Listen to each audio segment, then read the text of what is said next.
grossos. Bife da paia sem de novilho a 4,99€ o quilo. E pargo mulato a 4,49€ o quilo. Intermarché. Juntos pelo melhor e mais barato.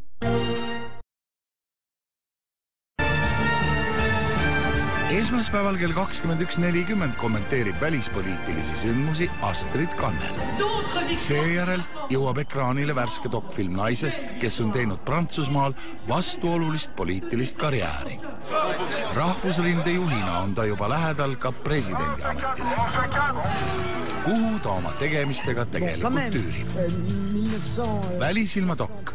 Marine Le Pen võimu väraval. Esmaspäeval kell 22.15 Eesti Televisioonis. Sel pühapäeval räägime linnuelu saladustest. Kellele meeldivad seebiooperid, nendele on ka omad kaamerad ja eriti kalakotkaste juures.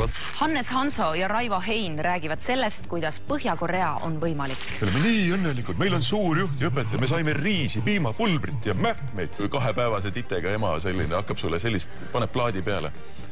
See on täiesti hämmastav. Lennart Merist on tehtud teatrilavastus. Sa tukutimal sa noor mees, sa löö mõnele kaunitarile külgile. Alustame pühapäeva hommikul kell 10. Täna spordist kõik. Ilusat Jüri ööd!